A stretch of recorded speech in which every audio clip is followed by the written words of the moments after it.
baunya nggak mencurigakan, warna tidak mencurigakan. Tetapi tadi kimiawinya gimana stabilitasnya. Nah itu dia yang kita kan nggak bisa ngerti kalau kimiawi ini, karena harus masuk ke dalam pengecekan ya, mesin uji gitu.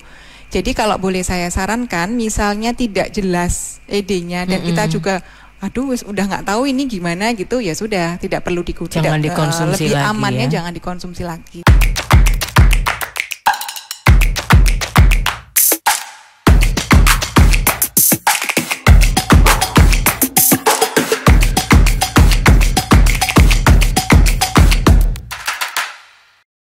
Bersama saya ada seorang apoteker yang cantik dan manis. Beliau adalah Mbak Siti Aulia Musrifah M Clean Farm.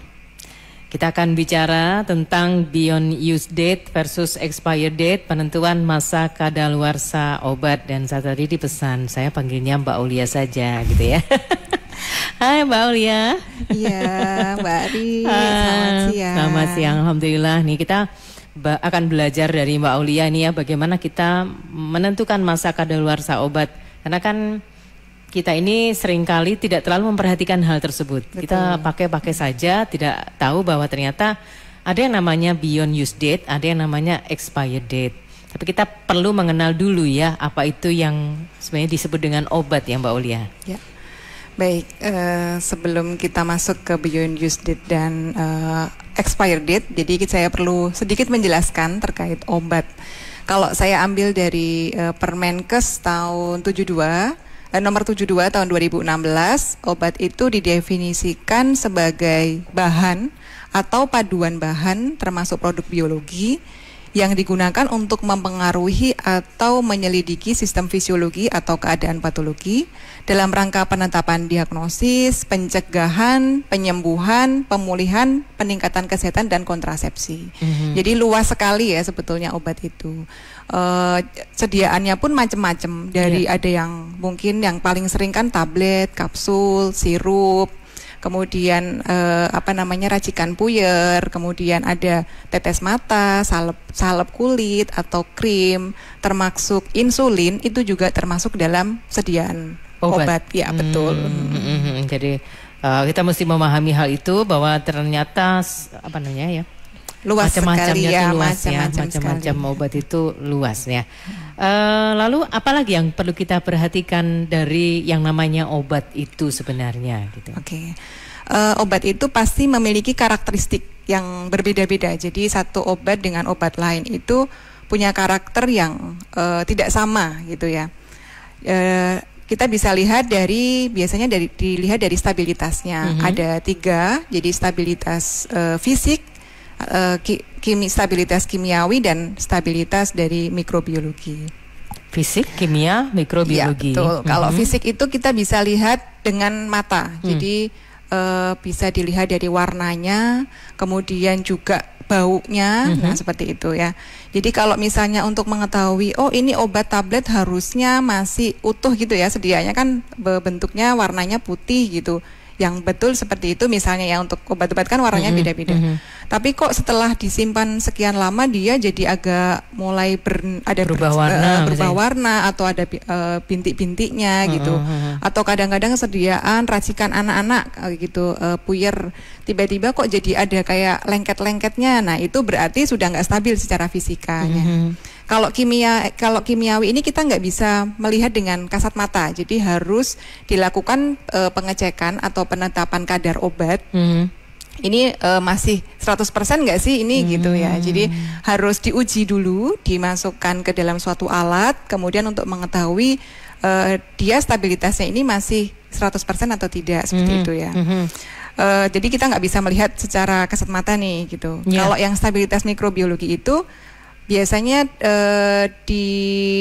kita lihatnya itu dari yang sediaan steril. Contohnya tetes mata. Tetes mata itu kan masuknya ke area mata ya, Mbak Arya. Jadi kalau tetes mata itu harus steril, bebas dari mikroorganisme, bebas dari kontaminan.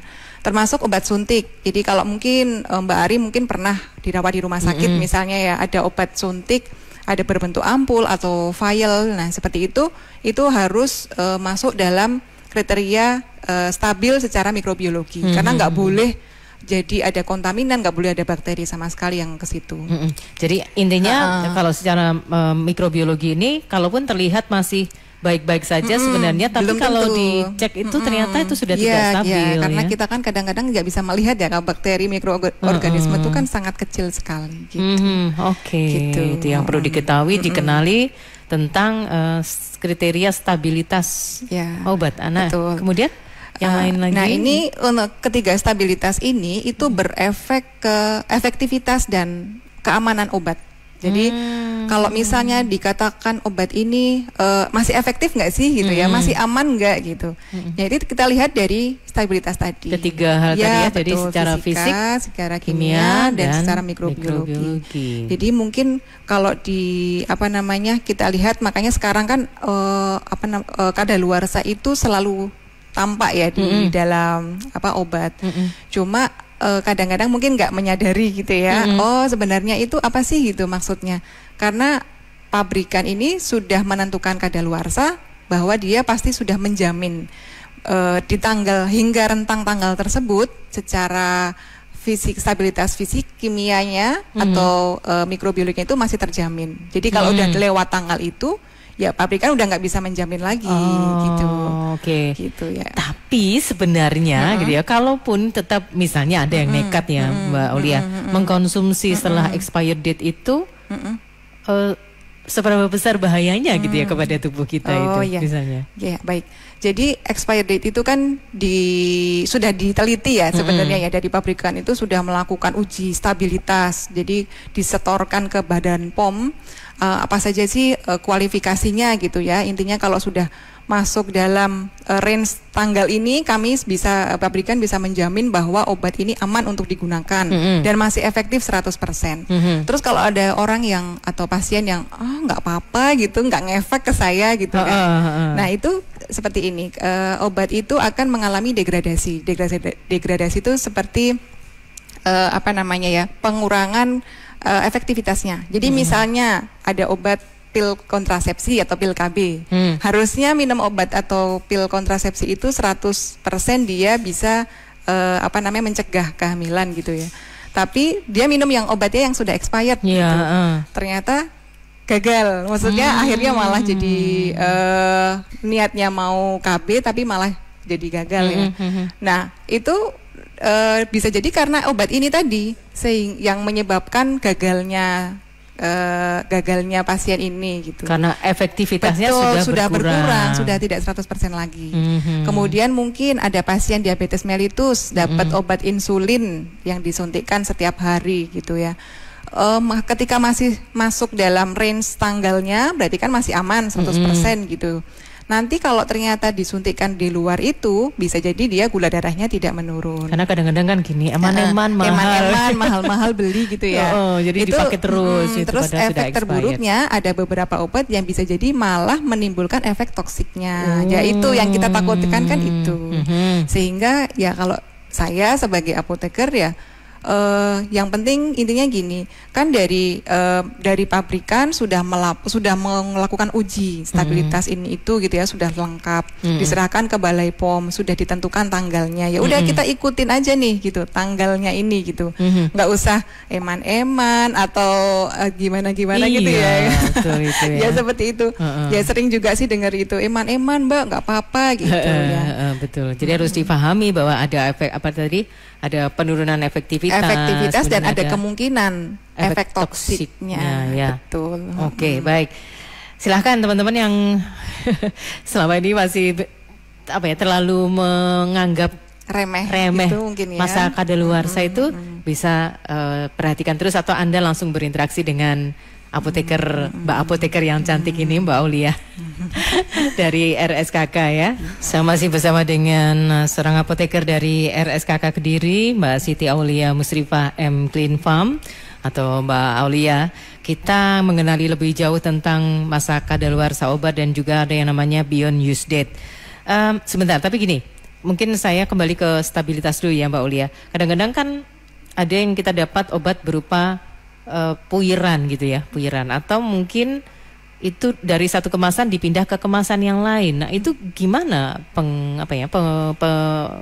kita mengetahui keamanannya, karena kan sudah tidak ada lagi cetakan expired date di situ. Ya. Gitu. Baik. Baik Mbak Ari, untuk sebelum masuk ke situ ya, mungkin perlu saya kasih informasi dulu sedikit terkait masa kadaluarsa. Kalau di dalam masa kadaluarsa obat itu, kita tahu bahwa itu adalah batasan suatu obat ini masih bisa digunakan lagi, gitu ya. Masa kadaluarsa dalam farmasi itu terbagi menjadi 2. Sesuai dengan judul acara hari ini ya. Jadi expired date, satunya beyond use date. Ini mungkin ada dari masyarakat mungkin belum terlalu familiar ya dengan yang beyond use date ini. Kalau expired date kan semua produk makanan pun sudah ada ya gitu. Nah, ini apa sih bedanya gitu ya. Jadi kita perlu tahu dulu bedanya apa sih antara ED dan BUD, kita singkatnya seperti itu. Kalau ED atau expired date itu tanggal kadaluarsa obat yang ditentukan oleh pabrik sebelum kemasan itu dibuka. Jadi selama misalnya nih saya punya obat nih, sirup misalnya ya, ini sirup masih utuh, masih segelan, tertulis di sini edit Desember 2025 gitu ya. Jadi selama sirup ini belum saya buka, artinya ini masih bisa dipakai hingga nanti Desember 2025. Itu yang ED ya. Jadi pasti sudah tertera di dalam produknya, kemudian ditentukan oleh pabrikannya. ED ini variatif, tapi rata-rata range-nya itu sekitar 2 tahun dari produksi. Masa produksi. Ya, tanggal ini produksi. Betul. Jadi kadang kalau kita lihat di kemasan itu ada namanya MFG ya, itu manufacturing date, satunya lagi EXP. Nah, ini kadang juga masyarakat kadang-kadang suka salah ya. Misalnya MFG-nya itu Oktober 2024, terus nanti EXP-nya Oktober 2026. Kadang-kadang kalau nggak teliti, jangan-jangan iya betul gitu. Loh, Mbak, saya kok dikasih obat ED gitu. Padahal itu maksudnya produksinya Oktober 2024. Nah, ED-nya masih 2 tahun lagi gitu. Okay. Itu yang tadi yang tentang ED ya Bu, Mbak Ari ya. Nah, kalau yang BUD itu adalah masa batas waktu di mana ketika produk tadi atau obat tadi sudah dibuka. Jadi misalnya tadi sirupnya ini masih di Oktober 2025 ya, masih tahun depan gitu. Tapi saya bukanya sekarang nih. Nah, mulai bukanya sekarang itu sudah nggak sama dengan lagi Oktober 2025. Udah beda lagi nih sekarang. Udah nggak bisa lagi ngikutin tanggalnya ini.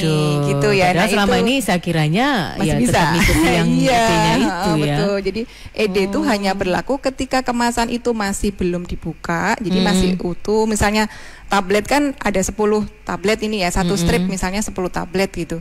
Itu kalau misalnya sudah dibuka satu gitu terus dicemplungin di wadah lain atau mungkin ini udah nggak sama dengan yang tablet masih kemasan strip atau blister ini gitu, betul. Karena kalau kemasan strip atau blister itu kan dia fungsinya untuk melindungi ya, melindungi si tablet ini atau kapsul ini dari suhu. Jadi yang suhunya itu misalnya kepanasan banget, nah itu kan bisa bisa betul. Gitu ya. Terus dari mikroorganisme, dari bakteri kayak gitu kan terlindungi dengan adanya kemasan primer ini. Seperti halnya tadi botol sirup ini ya. Jadi botol ini ketika masih utuh itu dia masih segel rapat nih ya, sangat aman ya, masih aman gitu. Tapi ketika sudah dibuka, apalagi lupa nutup, baru ingatnya nutup, misal buka pagi, nutupnya baru ingatnya siang atau sore. Nah itu udah banyak mikroorganisme yang masuk. Udah banyak gitu, apalagi buka tutup sehari 3 kali misalnya, setiap hari minum, berarti misal saya bilang 5 hari minum, berarti udah buka tutup 15 kali ya. Gitu. Itu udah berbeda. Nah itu yang namanya kita sebut dengan BUD-nya, begitu ya. Jadi nanti kita akan kenali BUD lebih lanjut ya. Itu perbedaan intinya itu. Oke, kita ke gatekeeper. Bu Nikmah di Ngadiluih Kediri, kapan hari itu kan ada obat sisa dari klinik, masa expirednya tidak ada atau sudah terpotong karena mungkin menyimpannya juga sudah lama, lupa. Dilihat bau dan kemasannya itu masih bagus, tidak berubah. Namun ragu untuk meminum ini, bagaimana baiknya dikonsumsi apa tidak? Mbak Nurul di Pelemahan Kediri, obat racik dari dokter atau obat puyer itu yang dihaluskan untuk anak yang sakit demam biasanya tahan berapa lama ya? Kadang belum ada 1 bulan sudah menggumpal. Obat puyer itu tidak diminumkan lagi karena anaknya sudah tidak demam. Namun ketika anak lagi kembali demam, obat itu pasti dicari. Oke, baik, nanti sebentar lagi akan kita dengarkan jawaban dari narasumber kita, Apoteker Siti Aulia Musrifah M Clean Farm dari RSKK. 2 pertanyaan. Satunya mungkin begini juga ya Mbak ya, kan kita kalau sudah dapat obat dalam bentuk strip itu kadang-kadang sudah ada yang kesobek, pas betul. Tulisan expired date gitu. Betul. Jadi kita susah melihatnya. Gimana ini, Monggo? Kalau untuk pertanyaan yang pertama tadi ya, jadi misal kita dapat dari obat dari klinik gitu, misalnya masih tertulis di dalam, misalnya 1 stripnya misalnya isi 10 gitu ya, biasanya pasti ada kan, kalau 1 strip itu pasti ada edinya. Itu kita bisa sesuaikan dengan tanggal ED-nya itu. Terus kalau kepotong gimana Mbak gitu? Kepotong nggak sengaja udah kesobek gitu karena kita ngambil obatnya itu. Sarannya kalau misalnya kita dapat dari kliniknya itu memang tidak full utuh, itu sebenarnya kita sebagai pasien berhak untuk bertanya ED-nya obat ini. Satu itu. Kalau ternyata tadi ya, makanya untuk mengetahui itu harus tetap tahu, sebisa mungkin ditanyakan ED-nya itu kapan. Kemudian yang kedua, misalnya tadi 1 strip kan mungkin ED-nya di ujung paling bawah gitu, betul. Itu sudah kepotong. Nah itu kalau untuk menghindari itu, saya biasanya itu di obat itu saya tulis, jadi boleh dimasukkan di dalam plastik klip, terus nanti kita kasih label ED-nya berapa, ED-nya bulan apa, tahun berarti misal Desember 2024. Yang penting tetap di label itu atau di spidol, atau boleh langsung dibaliknya itu bisa ditulis di spidolnya. Jadi kalau saya biasanya gitu. Jadi kita sendiri harus punya inisiatif ya. Kita sendiri inisiatif, terutama untuk obat-obat yang mungkin bila perlu diminumnya. Ya kan? Kalau obatnya seperti antibiotik kan wajib habis. Ya misalnya dikasihnya dokter untuk 7 hari atau untuk 5 hari gitu ya, jika tidak ada reaksi alergi apapun disarankan untuk bisa diminum tepat waktu sampai habis. Nah itu kan kemungkinannya kecil ya, masih sisa. Tapi kalau obat yang bila perlu, kalau demam atau bila nyeri seperti itu kan sekarang minum, besok udah nggak minum lagi karena udah nggak nyeri. Nah itu alternatifnya bisa ditulis dengan spidol permanen ya, jangan spidol yang hilang gitu ya. Bisa spidol dengan permanen di baliknya di masing-masing itu supaya tetap terlihat. Jadi walaupun kepotong yang sebelah sana, yang sebelah ujung bawah ya, pas tulisan expired itu. Ya, itu pertama. Terus kalau aduh Mbak udah beneran nggak ada info nih gitu. Nah, itu tadi ya kita kembali ke stabilitas. Kadang-kadang obat sudah ED pun tampak luar masih bagus. Itu masih bagus ya, fisiknya oke gitu. Tidak ada perubahan baunya, nggak mencurigakan, warna tidak mencurigakan. Tetapi tadi kimiawinya gimana stabilitasnya. Nah, itu dia yang kita kan nggak bisa ngerti kalau kimiawi ini karena harus masuk ke dalam pengecekan ya, mesin uji gitu. Jadi kalau boleh saya sarankan, misalnya tidak jelas ED-nya dan kita juga, udah nggak tahu ini gimana gitu, ya sudah tidak perlu dikonsumsi lebih lagi, amannya ya? Jangan dikonsumsi lagi gitu ya.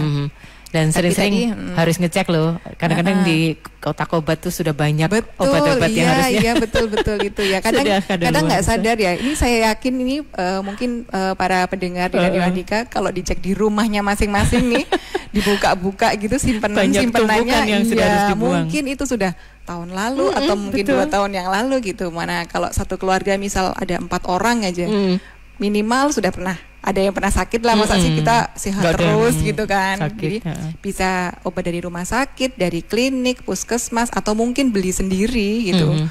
Mungkin kalau mau perjalanan gitu kan kadang kita sangu obat dulu gitu ya, prepare obat. Nah itu coba kita buka sekarang nih gitu.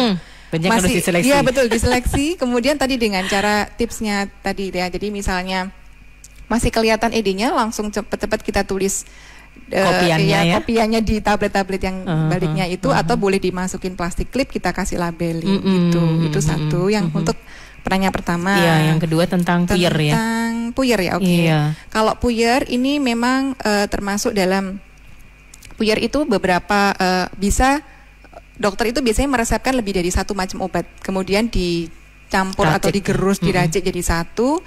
bisa dijadikan puyer atau kapsul. Nah, itu kita juga bisa memastikan ke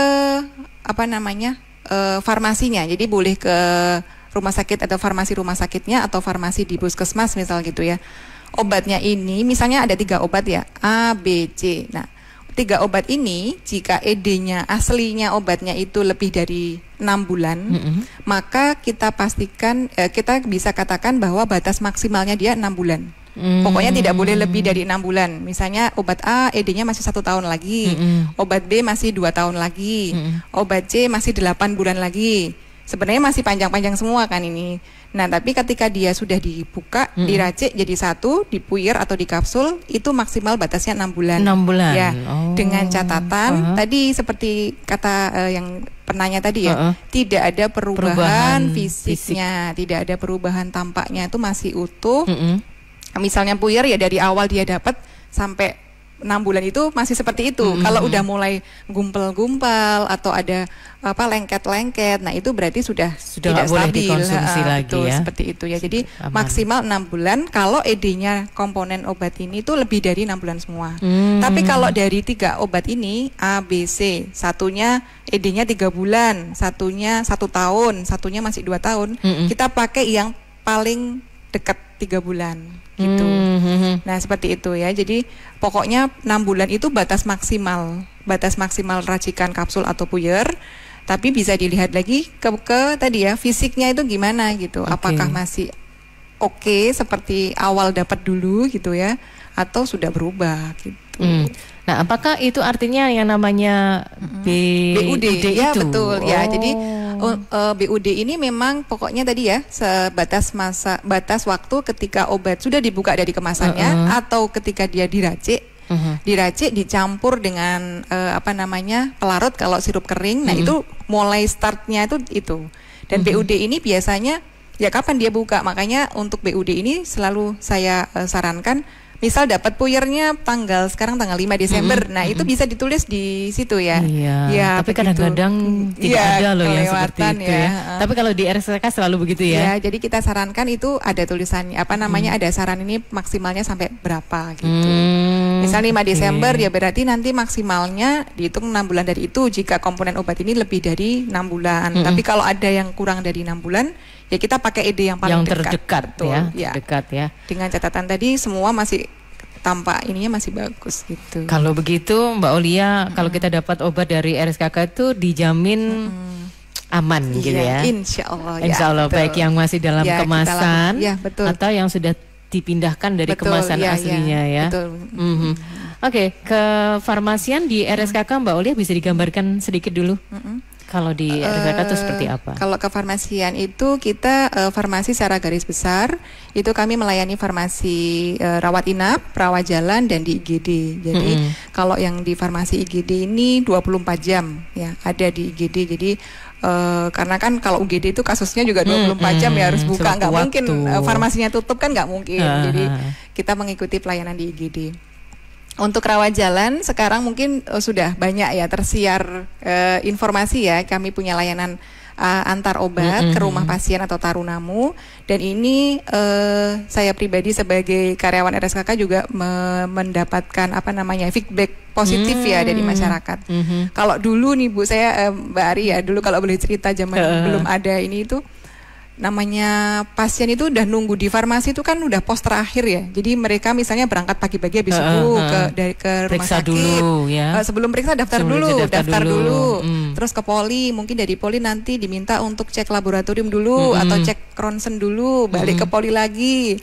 Nanti terakhirnya tuh pasti di farmasi. Jadi mereka di farmasi tuh mukanya udah resah dan gelisah gitu ya. Padahal mereka dalam kondisi tidak sehat ya. Betul ya, dalam kondisi tidak sehat. Kami pun kalau lihat pasien ada penumpukan seperti itu, kami sebagai petugasnya juga merasa ikutan ini juga ya, ikut merasa aduh gimana nih harus cepat-cepat semua gitu ya.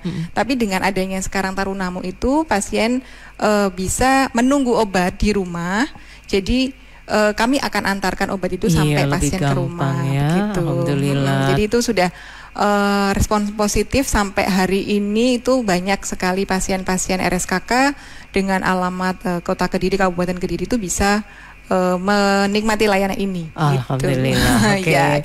Tapi ya itu tadi ya perlu dicek teman-teman.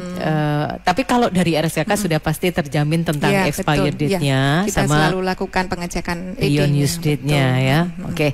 Kita break sebentar ya Mbak Aulia ya. Nanti kita lanjutkan membahas tentang pengertian pemahaman tentang expired date dan juga beyond use date dalam obat-obatan. Termasuk kita cek ya obat yang ada di rumah. Mbak Aulia, ada pertanyaan di AG243 ya tentang dari Mbak Yuni S. Untuk obat diabetes insulin yang sudah dibuka boleh dipakai sampai kapan? Terus kalau sudah tidak bisa dipakai, bagaimana cara membuang sisa obatnya? Oke. Baik ya. Tadi insulin itu termasuk dalam obat ya. Jadi kalau pasien diabetes mellitus itu biasanya banyak yang mendapatkan insulin pen. Jadi bentuknya seperti pen seperti ini. Itu isinya ada cairan insulinnya. Dan sekarang kalau di rumah sakit kan ini termasuk dalam penyakit kronis. Jadi biasanya pasien bisa ke rumah sakit itu 1 bulan sekali untuk mendapat insulin ini.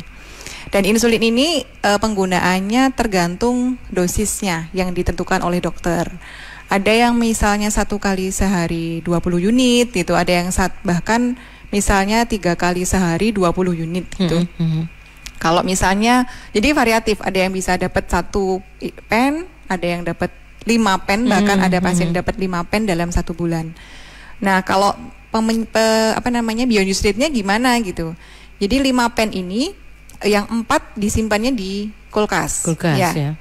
Suhu 2 sampai 8 derajat Celcius karena dia masih belum dibuka dari kemasannya. Freezernya atau tidak boleh di kulkas ya? Tidak boleh disimpan di freezer. Jadi insulin ini tidak boleh dibekukan. Kalau standarnya suhu 2 sampai 8 derajat Celcius. Jadi jangan di dalam freezer. Kemudian yang 1 ini itu cukup di suhu ruangan. Suhu ruangan itu seperti yang suhu di ruangan kita seperti gitu, biasa di luar. Pokoknya tidak di luar, tidak di luar terbuka, nggak boleh kena sinar matahari panas gitu. 1 tadi kan yang dibuka 1 ya. Jadi 5 disimpan di kulkas, 1 dibuka dan cukup disimpan di suhu ruangan.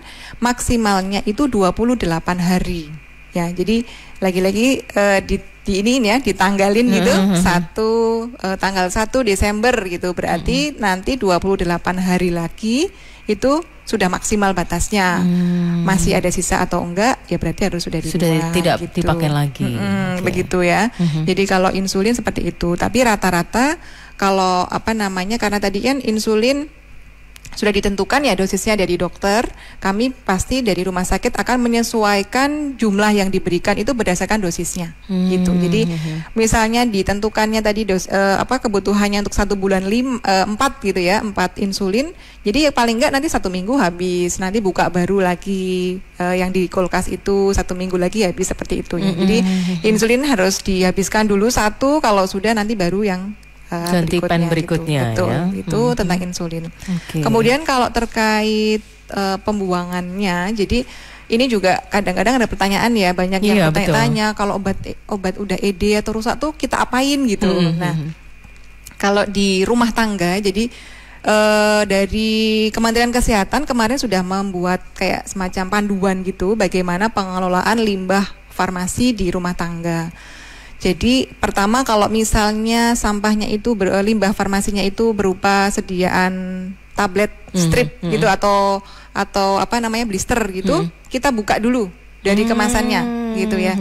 Kenapa seperti itu? Karena 1 untuk mencegah disalahgunakan orang lainnya. Jadi kan bisa jadi ya, kita kan nggak tahu, ada orang itu, nggak semua orang itu itu baik ya, bisa jadi ada yang memanfaatkan gitu ya. Jadi masih ada obat ini gitu kan, lihat tergeletak di tempat ini, ya udah langsung bisa diambil dan dia bisa minum juga. Jadi bisa membahayakan orang lain sih seperti itu. Jadi tadi bisa dikeluarkan dulu dari kemasannya. Sebelumnya juga bisa dilepas dulu identitas nama-nama kita ya. Jadi biasanya kalau dari rumah sakit atau puskesmas atau klinik kan biasanya ada tuh nama pasiennya tuh siapa, atas nama Tuan X, usia sekian, dapat obat ini gitu ya. Itu kita lepas dulu. Karena ya namanya obat kan sebisa mungkin kan itu istilahnya kita aja gitu ya yang tahu, nggak perlu orang lain tuh harus tahu oh ini bapak ini ternyata sakit ini ya kayak gitu kan, nggak seperti itu. Jadi dilepas dulu dari identitasnya, kemudian kalau blister atau strip dibuka dulu. Kalau sediaan sirup bisa dibuang, cairannya itu bisa dibuang di tempat pembuangan air seperti itu boleh. Kemudian kalau yang tablet tadi bisa dicampur ke sesuatu yang bisa pasir atau bubuk kopi yang bekas gitu. Jadi biar nggak ada, intinya kita meminimalisir ada orang lain yang menyalahgunakan atau baik dengan sengaja atau tidak sengaja. Oh ada obat ya udah. Gitu, dikonsumsi ini mumpung sama dengan sakit saya. Gitu ya seperti itu. Kadang kan mengira sama gitu ya. Jadi dengan cara tadi ya mengelepas dari kemasan asli utuhnya, kemudian dicampur dengan pasir atau tanah atau bubuk kopi yang sudah bekas itu. Jadi orang kan udah nggak mau lagi megang ya kalau udah seperti itu. Atau dihancurkan boleh nggak? Boleh, nggak apa-apa. Pokoknya intinya tidak dalam kemasan yang masih utuh itu ya gitu. Karena kalau masih stripan utuh kemasan itu rawan sekali ya. Jadi apalagi ini ya bisa namanya ED itu kan bisa hapus terus nanti di ini sendiri gitu bisa gitu. Jadi harus seperti itu. Kalau membuang obat-obatan itu kita lepas dulu identitasnya, terus dari kemasan aslinya harus dilepas dulu gitu. Baik, oke. Sebentar lagi nanti kita akan kembali dapatkan tips trik mengingat expired date dan juga BUD dari penggunaan obat yang kita dapatkan. Bu Erni Suswaningsih mau tanya, apabila mengonsumsi obat dalam bentuk sirup, jangka waktu setelah dibuka sampai habis itu bertahan berapa lama? Pak Bima di Puncuk Kediri pernah beberapa kali pakai salep obat luar, tapi tidak tahu ternyata sudah kedaluarsa. Bagaimana treatmentnya? Nah itu dia kan yang perlu kita segera dapatkan jawabannya. Ternyata sama dengan yang saya tanyakan ke Mbak Aulia barusan tadi ya, Mbak Aulia. Kalau obat bentuk sirup itu berapa lama jangka menyimpannya dan sebagainya? Silakan. Baik, terima kasih kepada yang sudah bertanya. Untuk sirup ini ada beberapa macam. Jadi kalau ada namanya sirup antibiotik dry sirup. Kalau dry sirup itu contohnya ya misalnya amoxicillin, cefadroxil, kemudian cefixim, itu bentuknya awalnya itu masih bentuk bubuk kering di dalam botolnya. Betul, ya. Kemudian nanti kalau ada resep itu dari farmasi akan mengencerkan di farmasi ini. Nah itu BUD-nya 7 hari sejak diencerkan. Itu kalau yang sirup kering. Biasanya untuk anak-anak. Jadi untuk bapak ibu yang mungkin punya anak kecil di rumah gitu ya, misalnya periksa ke dokter atau ke rumah sakit, dapat cefadroxil, cefixim, amoxicillin, itu kalau dari rumah sakitnya sudah diencerkan, ya berarti maksimal 7 hari setelah hari itu harus sudah nggak boleh dipakai lagi gitu ya. Tapi ada beberapa juga yang walaupun isinya sama-sama amoxicillin atau sama-sama cefadroxil, di dalam kotaknya dibungkusnya obatnya itu ya? Ada tertulis seperti ini. Maksimal 7 hari di suhu ruang dan maksimal 14 hari jika dimasukkan di kulkas. Nah, ada seperti itu. Jadi tetap kembali kalau yang dry syrup itu saya selalu coba setiap obat itu beda-beda. Walaupun sama-sama amoxicillinnya, yang satu bilang 7 hari di suhu ruangan sudah cukup, dia tidak ada kata-kata kalau di kulkas gimana. Ada juga yang mengatakan, yang dari pabrikan lain mengatakan 7 hari di ruangan, 14 hari di kulkas. Kemudian kalau yang jadi rata-rata seperti itu ya. Ada lagi yang misalnya sirup ini juga, kalau tadi kan karena tidak ada pengawet ya, jadi dari bentuk serbuk dicampur sama air. Kalau ada pengawetnya batasnya 35 hari. Jadi yang sudah bentuknya ada ini memang dalam sudah bentuk sirup betul gitu ya? Itu 35 hari.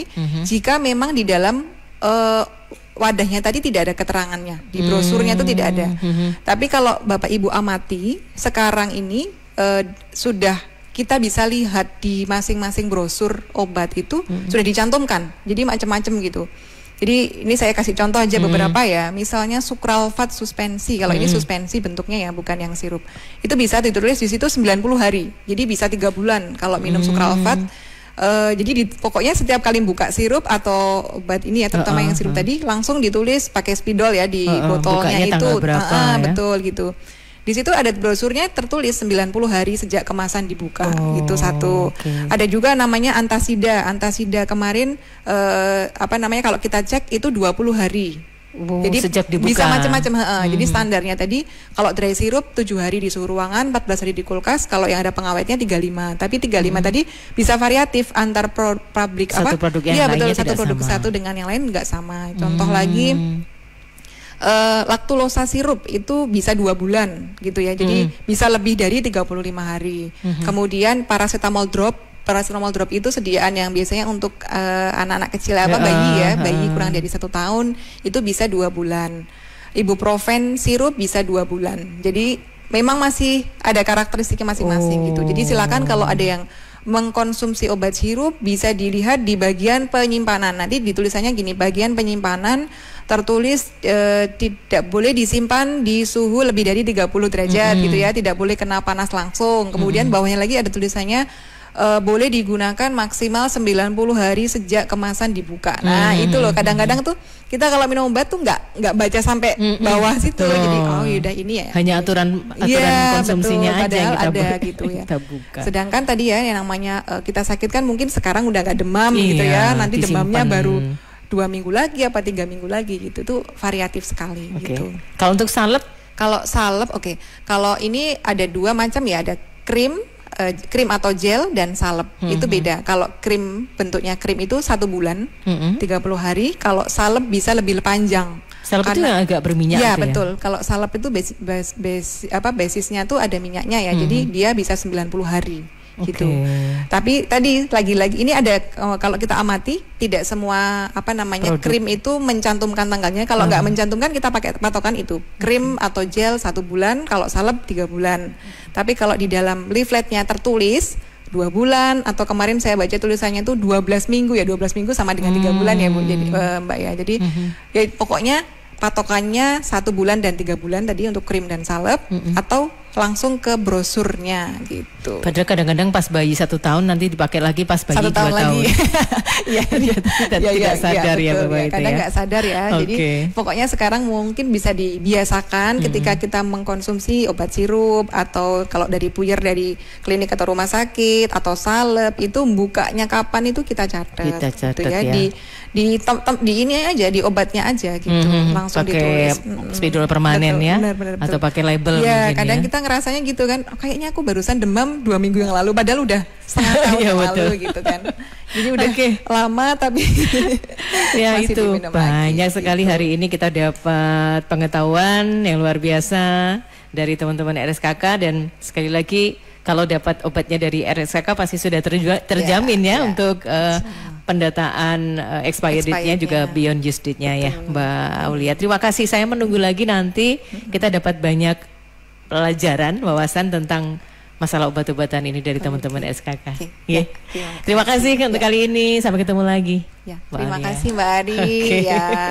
Terima kasih juga teman-teman yang sudah berinteraksi dalam Public Interaktif kali ini bersama teman-teman RSKK.